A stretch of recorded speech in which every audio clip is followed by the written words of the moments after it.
Hello and welcome to Netflix versus Cinema, and happy Easter to all who celebrate. Be it Chocolate Day, be it Jesus on a cross, or coming out of a tomb, whatever it is, happy Easter.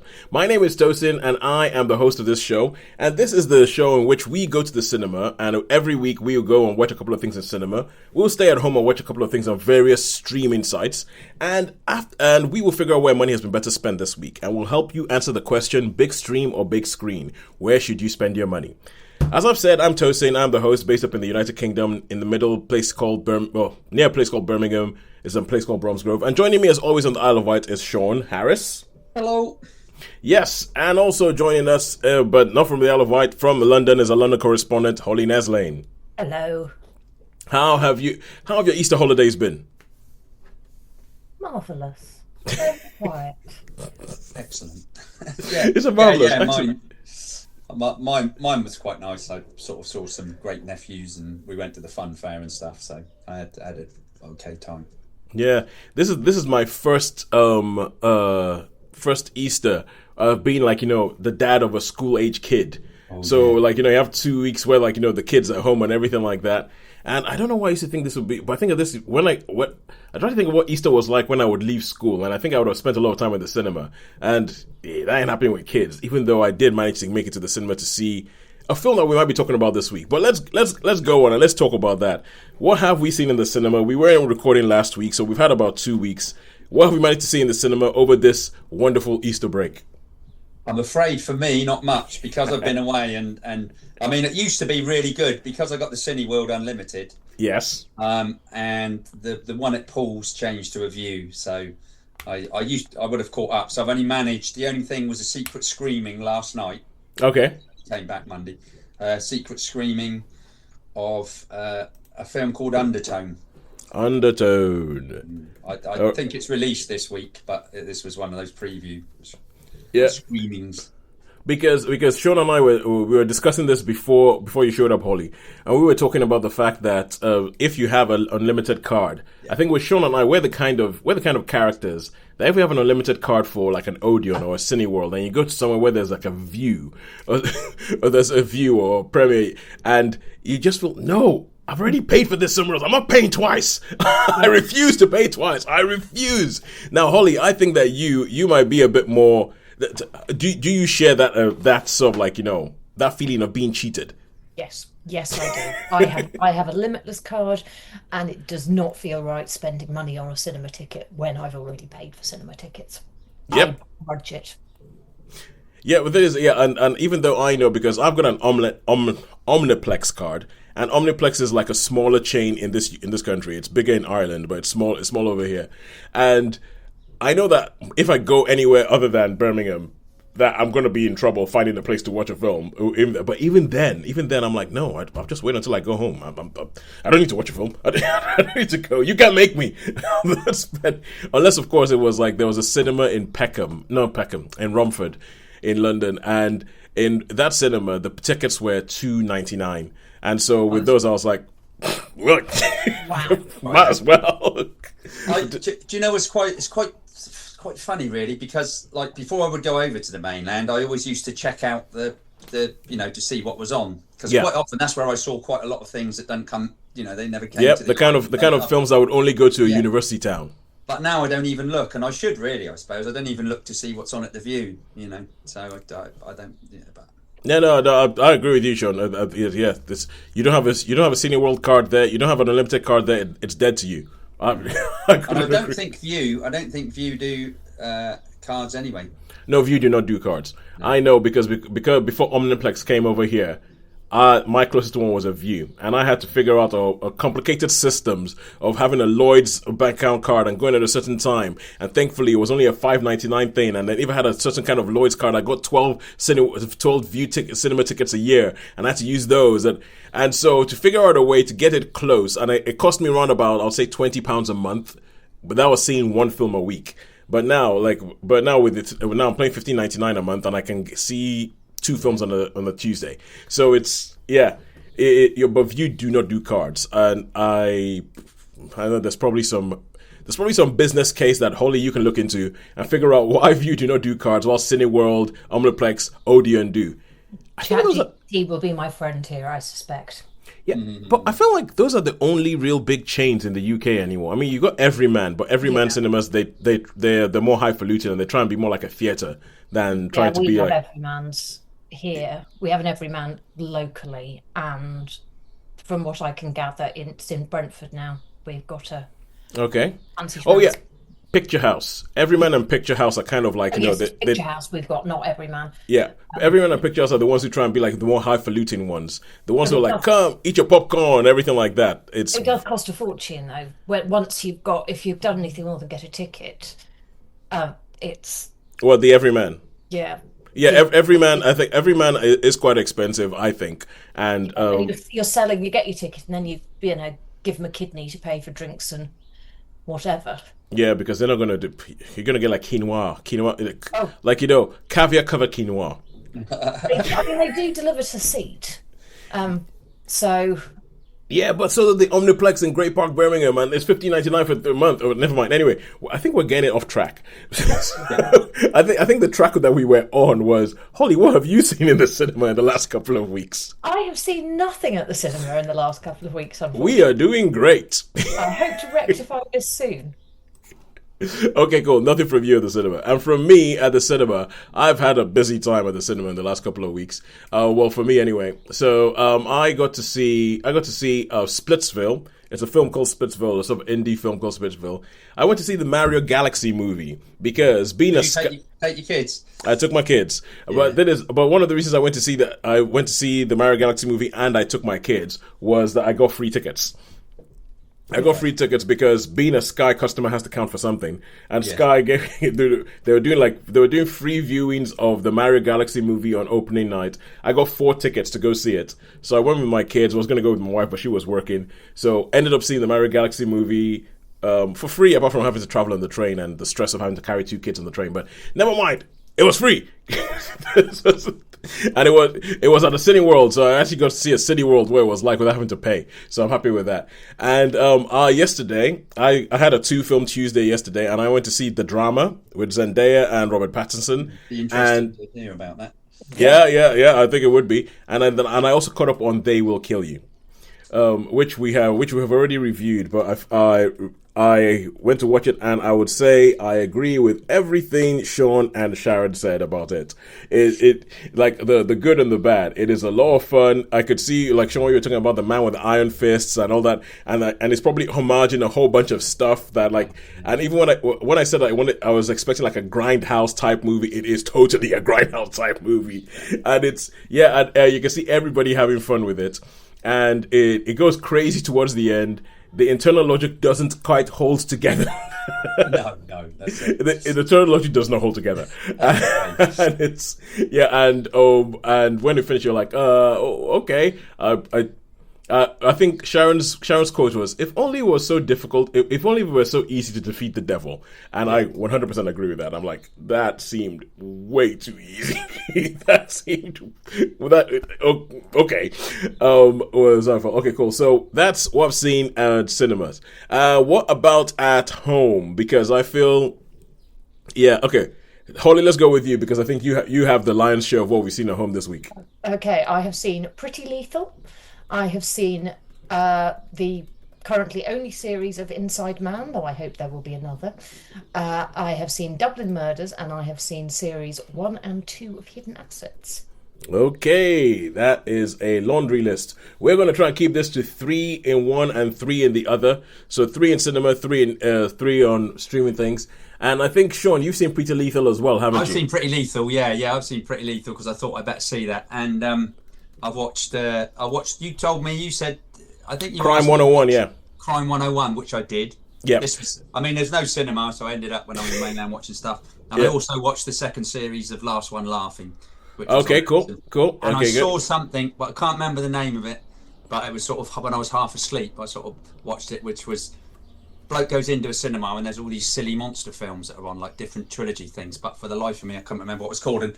And with Amazon, they don't seem, unless it's got continue watching, They don't seem to have your history, unless I can find the history. There is a place you can find the history of what you've watched on Amazon, but it's not easy to find. It's not an app. You have to go onto the Amazon website, and you have to go into a sub menu and everything like that, and they find your history, and they find what it is you've been watching.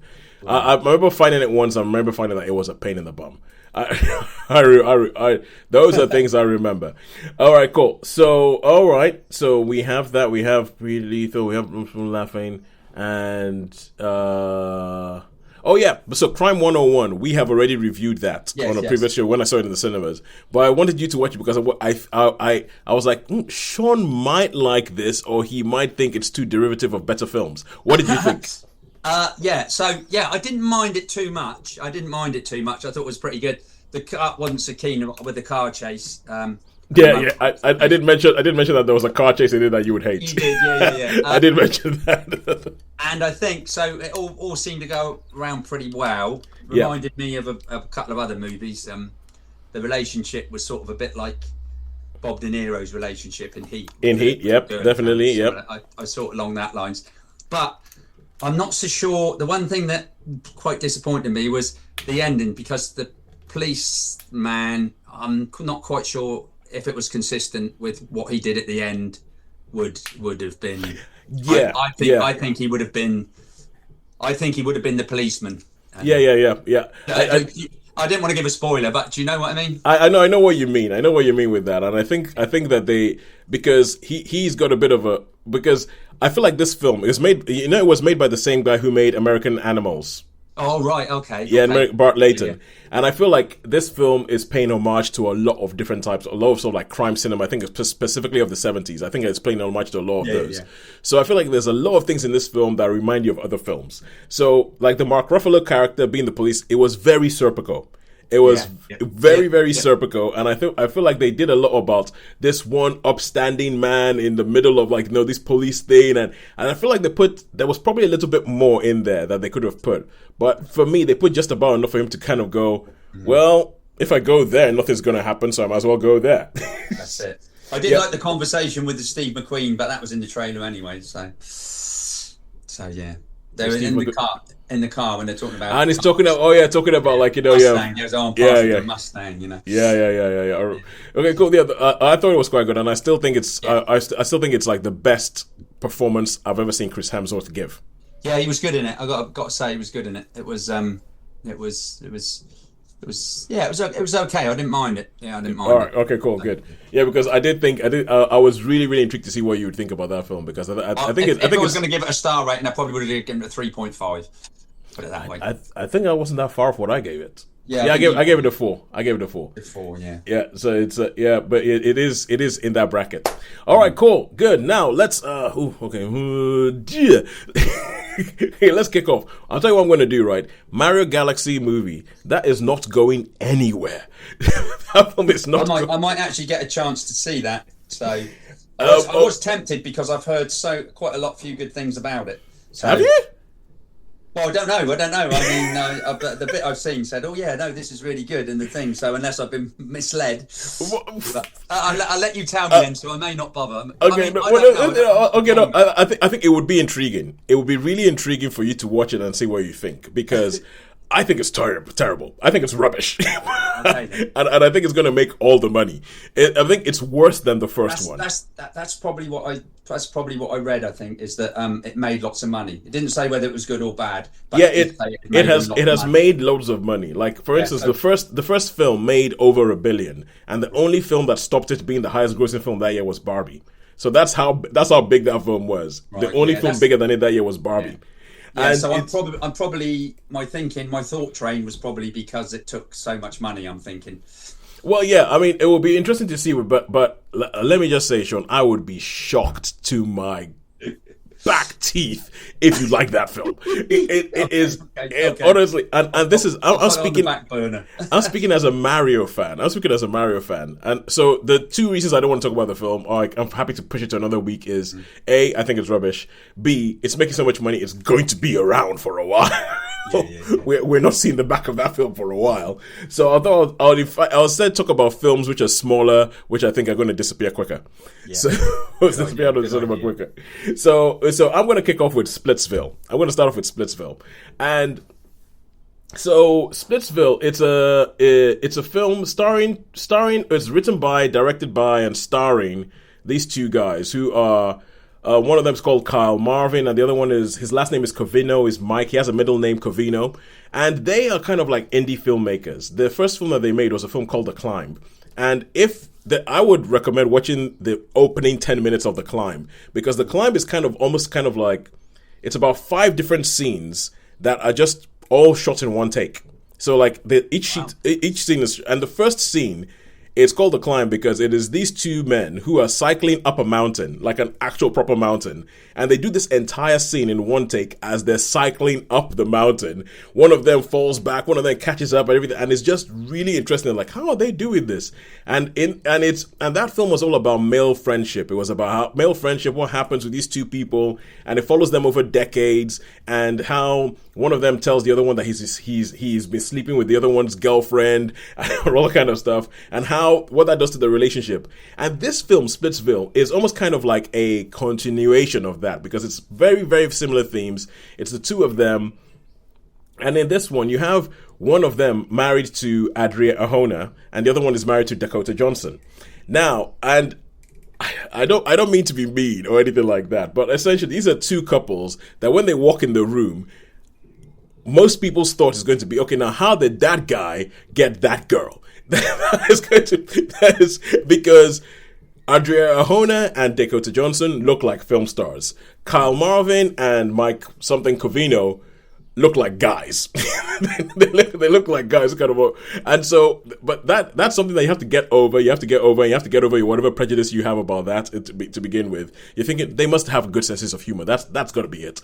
And at the beginning, Adria Arjona's character is in the car with Kyle Marvin, and as they're driving along, she just something happens, and then she tells him, "I want a divorce," and he's like, "What?"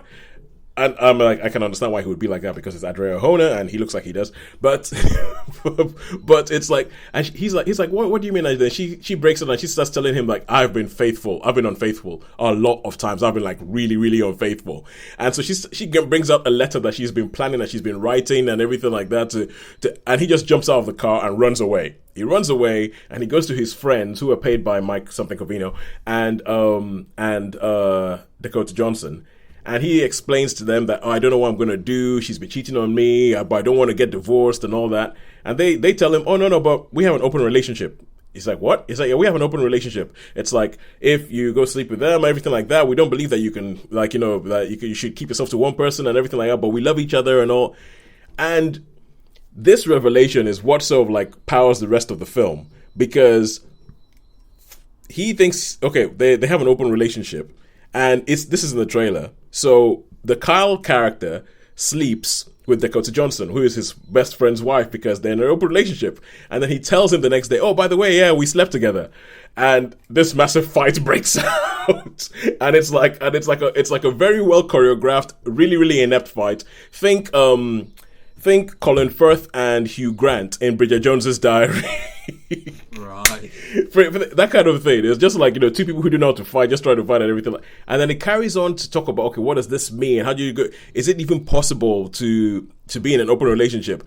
And I feel like the conclusion it goes to, the conclusion that the film gets to, I feel like it's the only place to go, because that's where the drama is. Because I feel like if you really, truly are in an open relationship, that means you do not care who your partner sleeps with. I mean, in my head anyway. I mean, there might be some exceptions, but I mean, that's what. And so if that happens and then they go sleep with someone else, there is no drama. So the film, they come up with this drama, and like there's a way that the film goes, which ends up being probably a bit more conventional than you would have thought, like the whole premise of the film was in the beginning. Because, and it's about, okay, one person's trying to get the husband back, one person's trying to get the wife back, and it becomes all messy and everything like that, and it's good.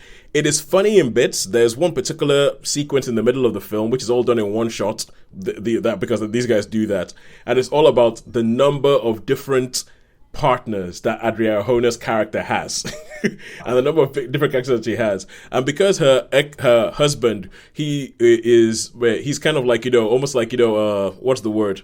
He's like when you walk all over him like a doormat or something like that. He sort of like befriends all of her lovers, and just keeps them around in the house after they've been with them. Wow. And so it becomes like almost this sort of like halfway house for people that she slept with. And so there are funny bits in it. I think it's one of the best uses of Dakota Johnson I've seen for a while. Because, I mean, I've spoken before, when we spoke of The Materialist, when we were talking about almost anything, how I'm not the biggest Dakota Johnson fan because I don't connect to her as a human being. Like she's I find her very, very cold. But I think that the way they've used her in this film is that the character's supposed to be like that. The character's supposed to be like that and all that. And so I think it's funny. I think it's good. I think it's true. I don't think it is as groundbreaking as it seems to think that it might be or anything like that. And I would give it a 3.5. It's a 3.5 out of 5. There were definitely bits where I think I was getting a little bit kind of like, okay, cool, get on with it. I don't know what you're doing here, but get on with it. But all in all, I would say it's good. And it probably won't be around for that long, but I think Splitsville, it'll be interesting to watch it because it's not on the island. It's not on the island, or I haven't seen it on the island, so. Yeah, because the film, knowing who made it and everything like that, when it was actually released and I saw it, I was like, oh, okay. And I was like, I kind of feel like I know what this film is going to be, but at the same time, I want to see it before it goes. And I don't know how long it's going to take to come to streaming. And it was one of those things, so I decided to go see it. And there was a bit of me that felt like I should have gone and see They Will Kill You instead, because it's kind of like, the indie kind of navel gazing about love and relationships and all that. But anyway. But that is it for Splitsville 3.5. But I'll say go see the first 10 minutes of The Climb, because I think that's excellent. The way Can you get that on streaming anywhere? The last time I saw it was on Sky Cinema. Right. It was on Sky Cinema. I will have a look while we talk to see if it's on anywhere. But in the meantime, Holly, please tell us about Pretty Lethal. Oh yeah. Oh, okay. So Pretty Lethal is a film about ballerinas. I feel like I don't know, but I feel like I've heard this one before. Yeah, and the ballerinas are heading to somewhere in Eastern Europe. Location I cannot remember. I think it's Hungary. Hungary seems plausible. For Budapest, they're going to Budapest to. Yes. They're going to do a grand show, and they're performing in some sort of competition showcase, and it's all terribly exciting. And they've flown over from the US, and there's all sorts of tensions between the groups and rivalries. And one of the dancers is deaf, which is a crucial plot point. Off they get on their plane, and they arrive in Hungary, somewhere not in Budapest for reasons, and they get up into their minibus, and away they head. Except the minibus breaks down, and it's going to take ages, and there's no way they're going to make it in time for their performance. So they do the logical thing and start walking, because why not? And off they walk into the rain, and isn't it all terrible? And they don't find anywhere terribly exciting, but they get to a small town and a big bar hotel type place. Are you being pursued by a fly? Sorry. There's just a bee in here. People can probably hear it on the recording when they hear. But there's a massive bumblebee, like one of those that looks like it's wearing a fur coat, just sort of like flying around. Like I can hear it through my headphones. But sorry, carry on while I try and avoid getting killed. It'll just need to. It won't sting you. Bumblebees are sweet and pathetic and a bit dim. So they go into this bar hotel place, which is full of burly Hungarian men who all seem a little bit aggressive and a little bit sexist, and they sort of settle themselves down. What have I missed? Yeah, I was going to say they've been out in the rain and all that, so there does come a point when they need shelter. Yeah. And they want to use a phone, and in they go, and clearly this place has a ballet theme to it. for reasons which become apparent. Mm. And they end up, for reasons, putting their costumes on, I think because it's the only thing they have that's dry. Yeah. And I think at this point they do some dancing for reasons. And we find out at the same time that this place is owned by Uma Thurman, who is Okay. deeply scary former professional dancer. Okay. It feels like it's getting a while to get to the meat of what's going on here. It's surprisingly so. And lo, then for doing something, the dance instructor gets shot, and madness ensues as the ballerinas try to escape. Okay. All right. So, Shaun, quick question. Do you remember a film called Green Room? Green Room, yeah, I remember Green Room. That's where the old The band. goes. Yeah, to the punk. Is this anything like that? No, not really. Not Okay, really. cool. Okay, it's cool. more, Okay. it's more. What should we say? Yeah. So it's a similar vein, I guess, but not really. It's not. It's much more. I think sort of comedic. You know, a bit more. Not quite so serious, should we say? Okay. It's quite madcap. Yeah, it's quite mad. All right. But yeah, because quite funny in places. it is quite funny. Yeah, because there's like a wooden leg. But anyway, but that. Yeah. But so yes, okay. But this is quite funny because one of my trips once, a long time ago, was I went with a ballet company to Fort Myers in Florida. Wow. And they were putting on the Nutcracker, and it was just like, you know, like you were saying about the relationship between the ballerinas. It is. They're really neurotic ballerinas. They're like crazy. And the seamstresses. Everybody is like pretty mad when it comes to it. I learned a lot that day. I learned about the fly and you know where. Anyway, cut a long story short. So this story, it just obviously they're gangstery types. So you know they there's a mad doctor as well, isn't there? Is there? Well, I don't know if he's mad, but there's a doctor that. So yeah, so you've got a few characters. You've got the real heavies. You've got the son of the big gangster, and obviously they get sort of split up in a certain way, or one disappears, and they've got to find each other. But there's whole plot points around the dancer who's deaf. Okay. So they have to. Anyway, put it this way: they have to. Their ballet skills come in handy in a John Wick fashion when they stick. Okay. And they can also stick like razor blades in. Okay. Finally, we get to the point of what this film is because you guys have said so far. Okay, this is making it sound like a horror movie, but you say it's funny. The title Peter Lethal makes me think action movie, so it's kind of like so. Yes, it's like two. So you get a sort of slowish build up, like Ollie was saying, and then it goes all mayhem, and they got to find each other, and they all end up sort of working together. They have to work together, don't they, rather than like Princess and all that. So that's basically it. So you've got a group of neurotic ballerinas, few arguments and stuff, but they have to come together when it comes to the fight a bunch of murderous gangsters. Yeah, but murderous Hungarian. Okay, and finally we get to where I thought the film was heading. So what did you guys think about it? Because just looking at your faces, it looks like you had some fun. Yeah, I think it was pretty. I thought it was quite fun. I quite enjoyed it. I thought it was. It was fun. I enjoyed it. Not very good. It's what? Sorry. It wasn't good. No, it wasn't good. No, it wasn't. It wasn't like. It's more or less like you sort of said on the tin. It was. I think there was another. What did I see? Another film recently with them. I can't remember her name, but similar sort of thing. A bit like, you know, done. For fun. It's a throwaway movie, isn't it? It's a throwaway movie, really. It's a bit like Dog Soldiers or something like that. Yeah. Or I saw a film, there's a Danny Dyer film called, I'm not sure, can't remember what it was called, Misdirected or something, where they break down they're going on anyway, sorry.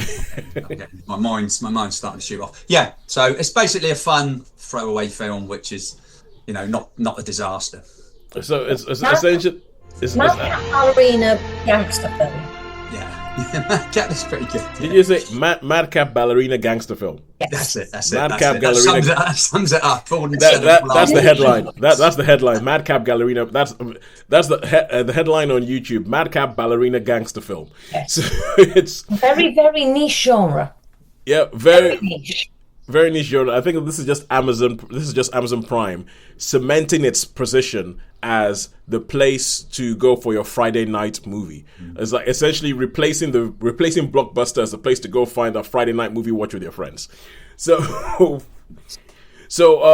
many stars would you give Pretty Lethal?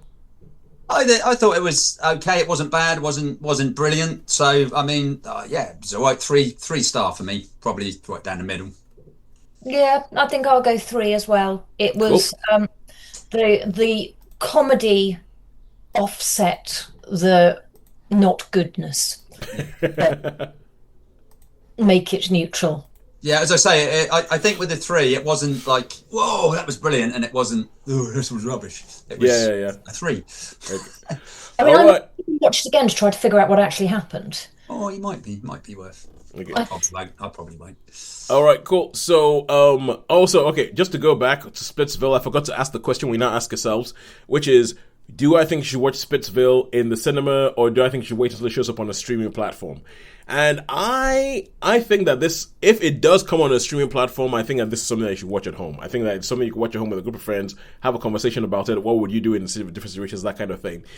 The problem is, because you asked me about The Climb, the first one that these two made, and it was on Sky Cinema and is now nowhere. Well, it essentially, you have to pay it, or you have to rent it or buy it, like digitally, or maybe get it on DVD. I've started getting into buying DVDs again because people keep taking films away from us. So I bought The Limey on DVD this week, but Terrence Stamp, yeah. And so I would say you might need to go watch it in the cinema if you can find it, because I do not know if you will see it on a streaming platform, because based on the fact that the first film isn't really readily available on streaming. Right, and now let's go back to cinema and let us talk Undertone. So Shaun, Undertone. You saw this in a secret screening. Which are things you go to beforehand. You do not know what you're going to watch, but you know it's going to be a horror movie or it's going to be horror tinged. So tell us about Undertone, because I haven't heard anything about this. Okay, so this is it's a bit of an odd film because there's only ever two characters in it, which is a mum and a daughter, and everyone else is phone or through. Anyway, the story is there's this mother that's really, really ill, and her daughter's looking after her, but she does this podcast with a friend, and the podcast is basically they all these horror things, all these myth things, and she sort of debunks them. So there's a. And then on this one night, says, I've been sent 10 audio files of stuff that's going on. So she goes, we'll listen to them. So they listen to like 2 every time, and it gradually gets stranger and stranger. Now, she's like, mum was a really, really strict Catholic. Hers not so much, and she finds out that she's actually pregnant. So anyway, and as they listen to these audio files, it gradually gets more and more. She still keeps debunking it. But then strange things happen around the house. All the normal horror tropes, of like music and shadow, and you listen to these tapes, and it's like it comes on to nursery rhymes, like okay, and then they play them backwards, and it's like, I'm gonna kill you with the when all they right. So they because I mean you'd probably be able to do it, but they've got obviously wave machines to play things backwards. Play this backwards, and what does it say? And they play it backwards. It's like and then it becomes a bit iconical with a demon that it's funny. This is one film that I would have liked Sharon to see, although it is very. Demonic. With demonic, it's I would have liked this. It wasn't like your horror or your blood, or it was all very much sort of psychological with things happening. Because you never really see. I went to see it with Happy John and Simon kept jumping. So there was I personally didn't jump. There was no jumps for me, but it was like the music, the atmosphere. I did jump once. A chap had gone out to the toilet I walked through, and then it was a bit of music, and then he walked right in front of me. So I was like, whoa! So yeah, that was about the only time that that I jumped. But yeah, that was funny, man. That was so funny. I even laughed at it myself because I wasn't expecting it. He walked right because I had my favourite seat, sort of front row, and he just sort of come into my peripheral vision. I was like, whoa! We laughed on the way out. It's like what immersive theatre. Immersive cinema, yeah. It's quite. I mean, it was very. What's the word? I would call it a student-y type film. It ran through the numbers, the atmosphere, a lot of shadows. You know what I mean? You got the shadow stuff that goes in the shadows, noises, but nothing really. Nothing. You don't really ever see anything. It's very much suggestive. But it was quite interesting to listen to the. I don't want to put a spoiler on it, but the last couple of audio files, there's quite some interesting stuff on there. And then they get a few phone calls, people that are phoned in and say, oh, this, and the other one go, oh, we can't, you need to, anyway. So, yeah, so there's a bit of a climax to it.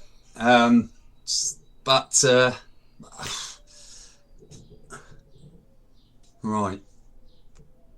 Okay. I thought that was something. I thought that was a bit creepy. I was like, whoa, what's going on here?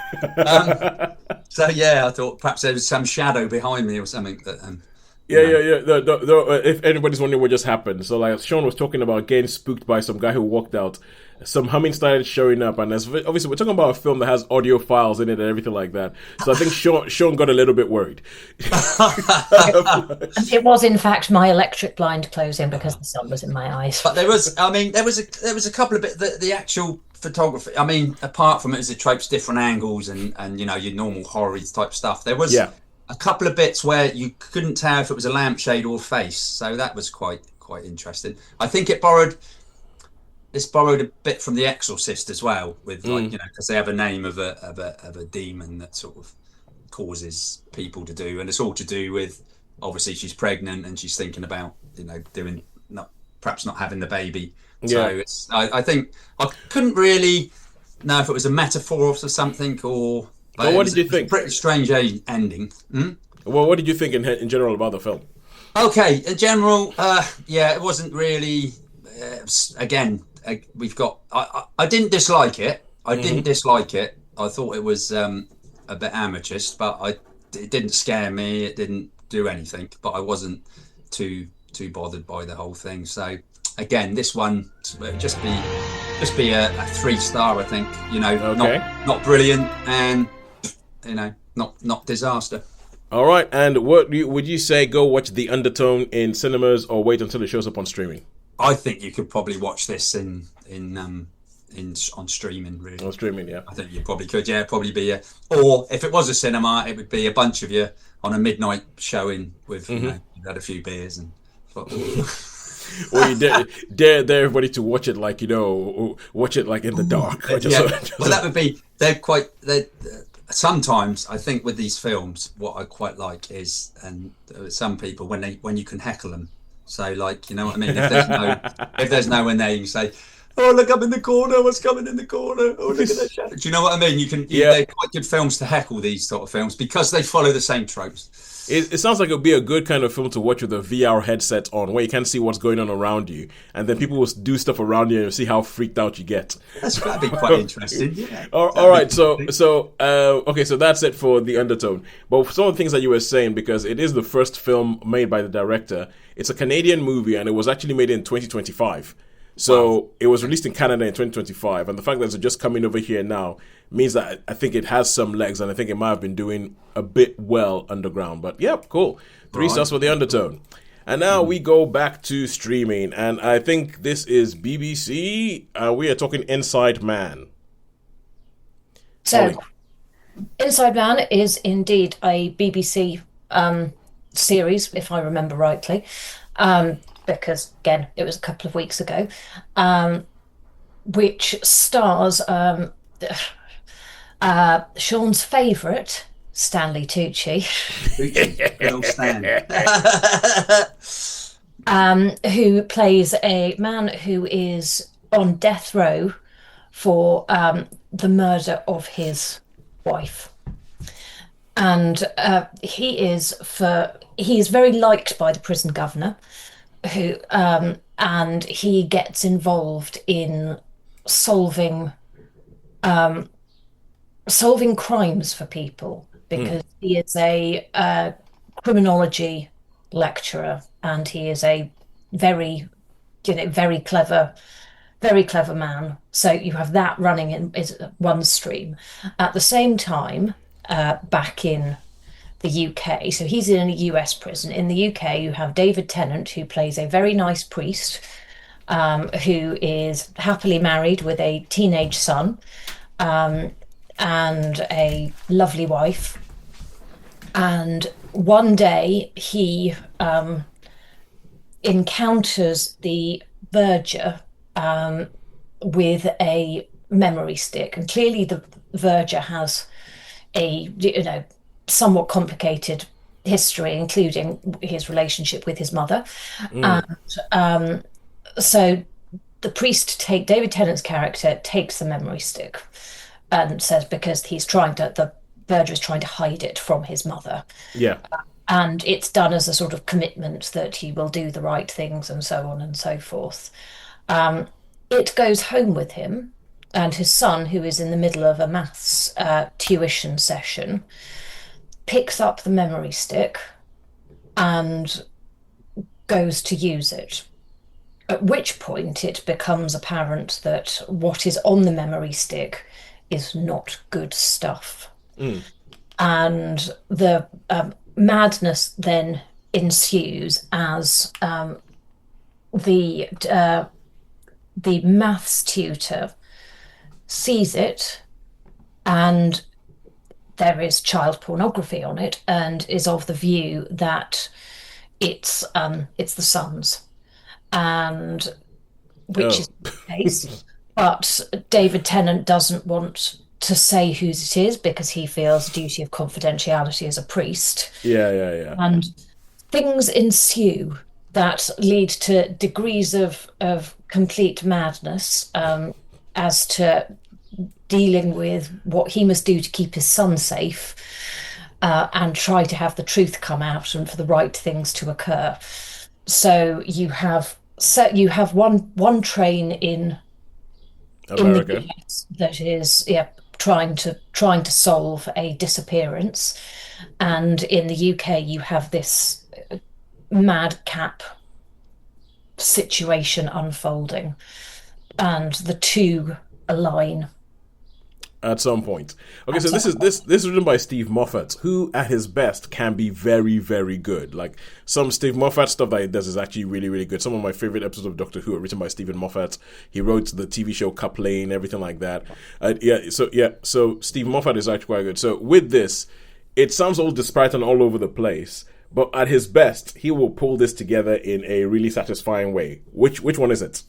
It's the latter. It is very satisfying. I really liked it. The cast were fantastic. I like Stanley Tucci, even though I know, I'm not like I know I say the hatred thing, but I just think he's overrated. So. But I mean, I could change my mind. You never know. I might see him in something good. I think it was just out of interest, Toes. You would know this. Was he in Platoon?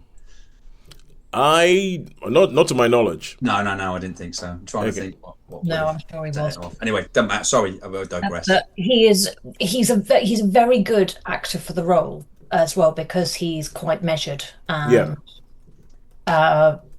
speaks very calmly. So you get a feeling of intelligence, the professorial notes, condescension.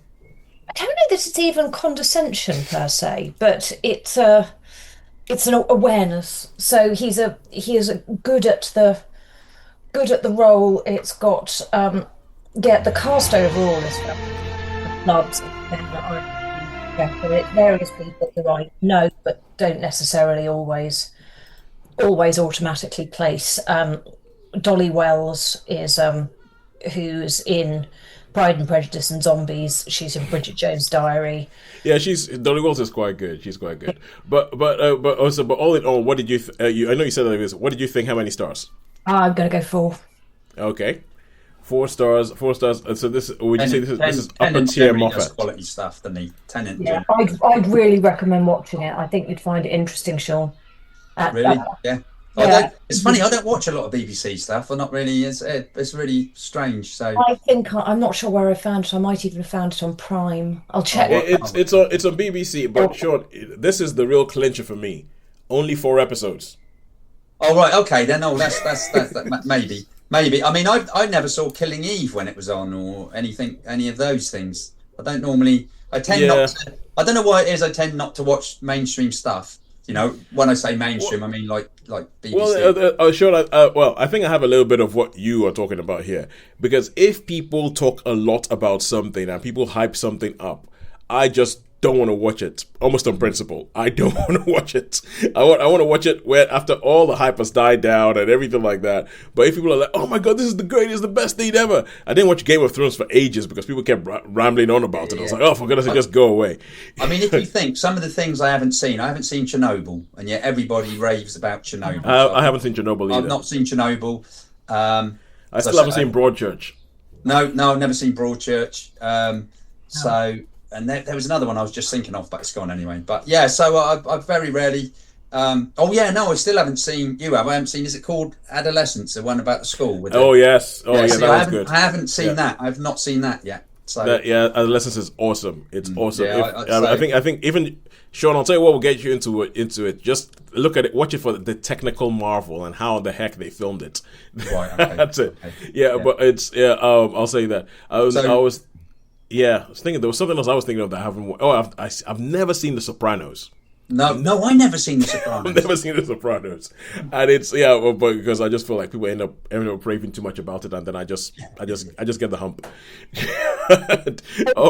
You watch Inside Man, it is only 4 episodes. Yeah, only 4 episodes. It's been a while since they've spoken about it, and because this was 2022, I remember when it came out. I remember hearing about it, and I mean, it's weird the reasons you choose not to watch things. I was kind of like, Inside Man, I don't like that title because that was that Denzel Washington Spike Lee movie. I think it's just there's so much on, so much stuff out there. There's so much on there that you choose to watch things or not watch things for the dumbest of reasons. Yes. I will hold my hand up and say most of my reasons of why I watch something or not watch something are pretty dumb. All right, cool. And now on to something I did watch. We're going back to cinema, and I'm going to talk the drama. Now, this is a film that is starring Zendaya and Robert Pattinson, and it is a film that's a little bit buzzy. It is quite frank. It's an A24 film, so you know it's going to be a bit arty. It's going to be trying to do something a little bit out there and everything like that, because A24, they made Get Out. They have a good track record. They made Get Out. They made Midsommar. They do a lot. Those sort of like a couple of good movies. Yeah. Yeah, I think they did Him. You know the movie. Yeah, Him that you saw, the American football one. Yeah. So this film, this is a film that I feel it's quite a small film, and it's the kind of film that it would have made a good BBC drama or something like that, maybe a 2-3 part drama or something like that.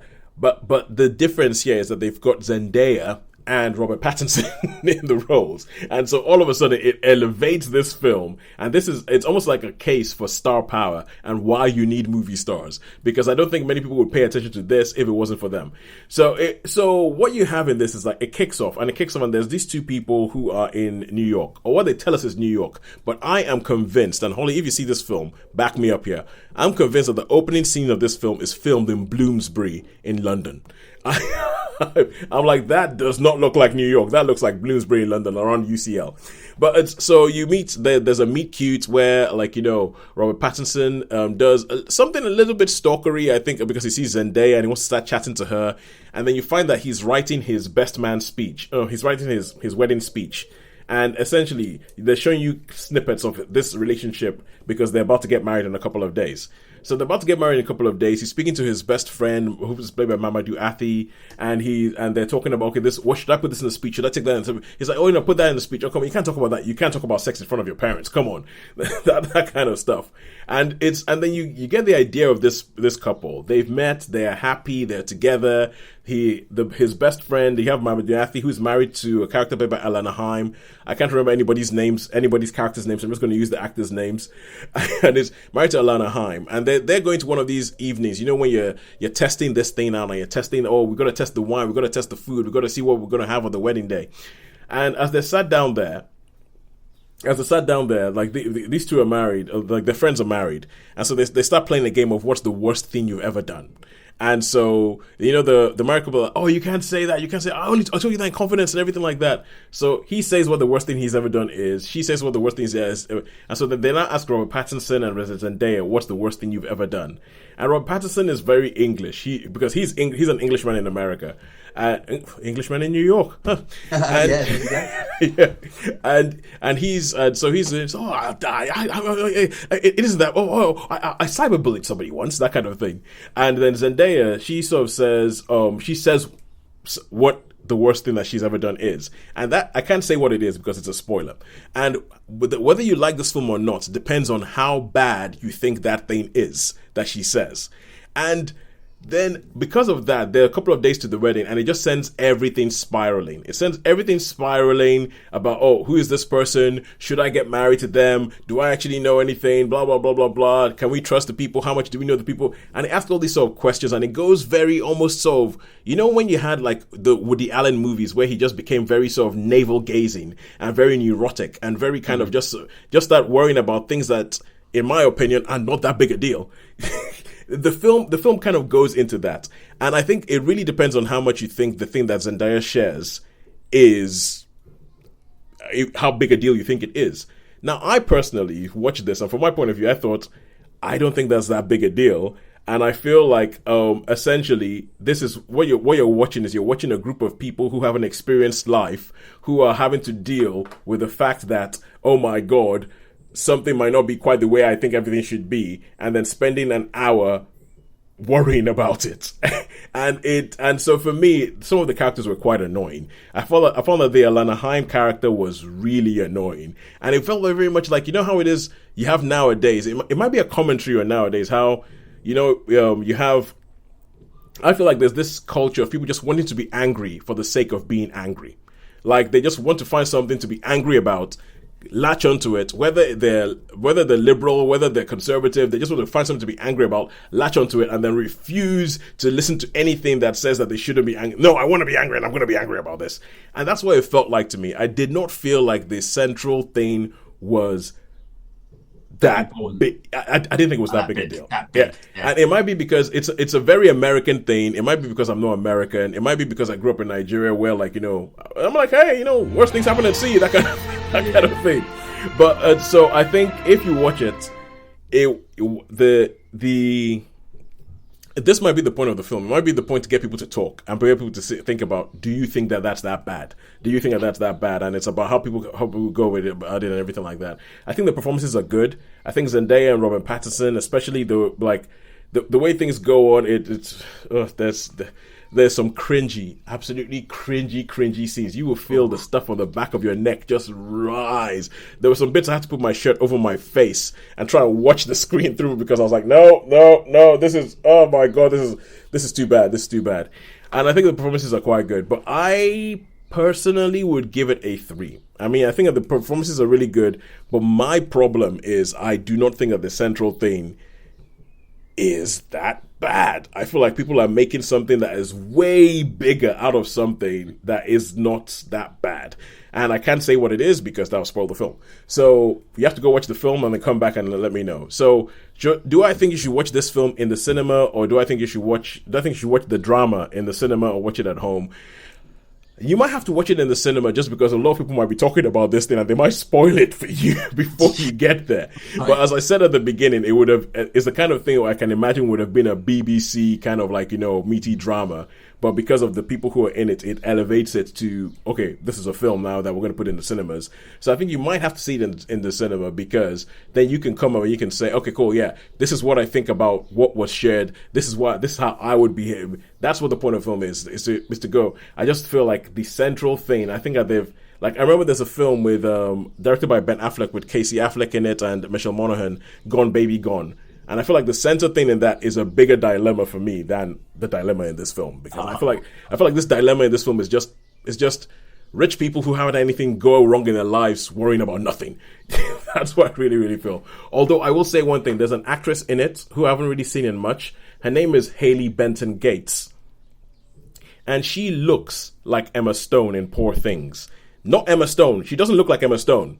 She looks like Emma Stone in Poor Things. Oh. And it was freaky because I kept watching the film going, is that Emma Stone? No, they would said it was Emma Stone. No, that's not. It looks like Emma Stone's character in Poor Things. Ella's just sort of coming to this film. What is going on? And then I looked online and because I just thought I was being a stupid, but there's apparently a Reddit thread about it, about how she looks like the character in Poor Things. But look out for that. All right, and now we are going to go back to the final thing we're going to talk about on streaming, and that is Last One Laughing Season 2. So Shaun, you saw the first season of Last One Laughing, and this is where they shove a whole bunch of comedians, like 10 of them or something like that, into a Big Brother style house, and the whole idea is that they are all trying to make each one of them laugh, and if you laugh, you're out. And it's all about getting out to the person who has managed to stay in a room full of comedians and not laugh. The first season is not, I don't really think it's a spoiler to say, it was won by Bob Mortimer. Yeah. And returns. Yeah, and they bring him back into this as the defending champion. Have you seen it as well then, Tosin? I haven't seen this. I've heard a lot about it. I've seen some clips online. Yeah. There's a bit I've seen of Diane Morgan, who I love Diane Morgan. Yeah, well, you're looking in this particular series. Yeah, they've got some great comedians, which I like, and I mean it's a strong field because you've got David Mitchell. Now, David Mitchell, they've been in opposite teams in Would I Lie to You, so there's like huge rivalry between those two. So between who and who? And then you've got between David Mitchell and Bob Mortimer. Oh yeah. Yeah, because Would I Lie to You, Bob just comes up with these ridiculous stories, and he always ends up, they don't know whether it's the truth or a lie like that, but he's always wrong. So you've got that, and you've got Ramesh, who was the runner-up last year. So you've got Ramesh, and he's, I mean, how they do it, I don't know. And there's a couple of others in there, and Diane Morgan. You mentioned Diane Morgan. Love Diane Morgan, and she, if you think of her things like Philomena Kunk and all those things, she can, man, she. Wow, I thought she'd ace it. I thought she's deadpan. She is deadpan. She is so deadpan. I've seen a scene where she's reading like the "Do Not Go Gently Into the Night" poem and everything. I've seen that bit where she's doing that, and how you have people who are sat down there, all these comedians who are pretty much crying with tears because they're trying not to laugh. It's I mean, and they all have to do little. They like have missions, so they'll have like little like okay, Bob, it's time to do your sketch now, and they have to put on a performance, and they come up with really stupid. Alan Carr's like it was. I mean, how they don't laugh, I have just got no idea, because I find myself in hysterics just from some of the stuff that goes on, and they all walk along and they all try to get each other to laugh, and they have special guests on as well. So like they had Richard Madeley come on from Richard and Judy, and he interviewed them, and so they'd have to come up. He says, "Okay, Ramesh, would you like to come up and interview him?" And then they got a couple of ladies that come in, which I don't know. They must have an act. I've not seen them before, but they're like health and safety people, caring people, and they sort of get Ramesh and say, "Oh, how are you feeling, my dear?" Do you know what I mean? And you can see them, and I mean they're asking all sorts of questions. So, and I just find this, and they're quite good. They're short, each episode's a 6, I think, and each one's fairly short. So, but it's a laugh. And how they do it, I don't know. I really have got absolutely no idea. So, but how they keep from laughing? Yeah, how they keep from laughing, because I especially the shows they put on. They come on, and they do the most ridiculous stuff. But they actually put on a little performance, and if anyone, and that's when they seem to catch quite a lot of people out, because they got all these cameras that are like, will pick them up, or even a chortle, which you wouldn't perhaps notice. Yeah, well, as I said, it's pretty much a Big Brother house that they're in.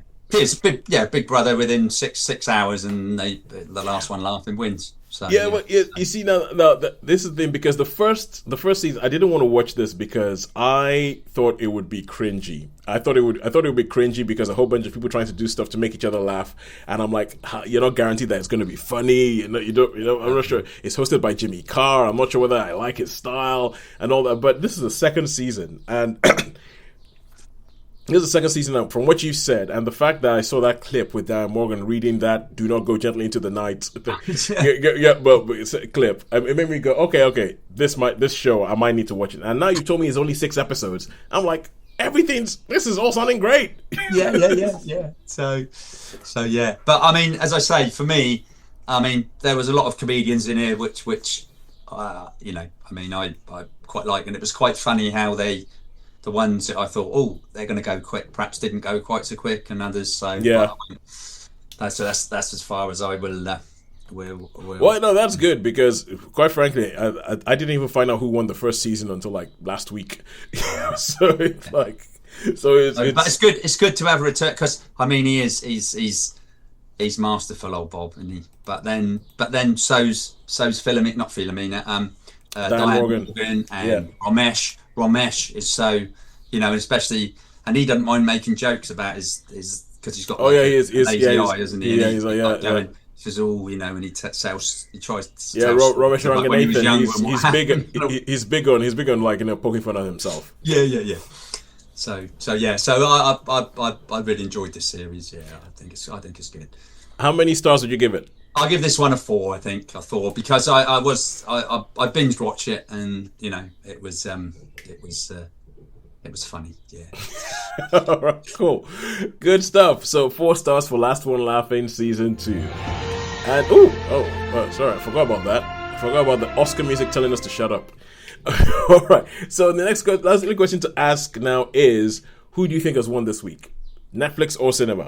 I think it could possibly be a tie, because I think things were pretty. Oh, I don't know. Hang on. What? Oh, just trying to think. I think it's pretty much a tie. Sure, I think that is your favourite answer to give. That you think it's a tie. Well, I got to hedge my bets, and I got to hedge my bets. I think you're just kind of like, I just want everything to be good. I want to have a good time everywhere.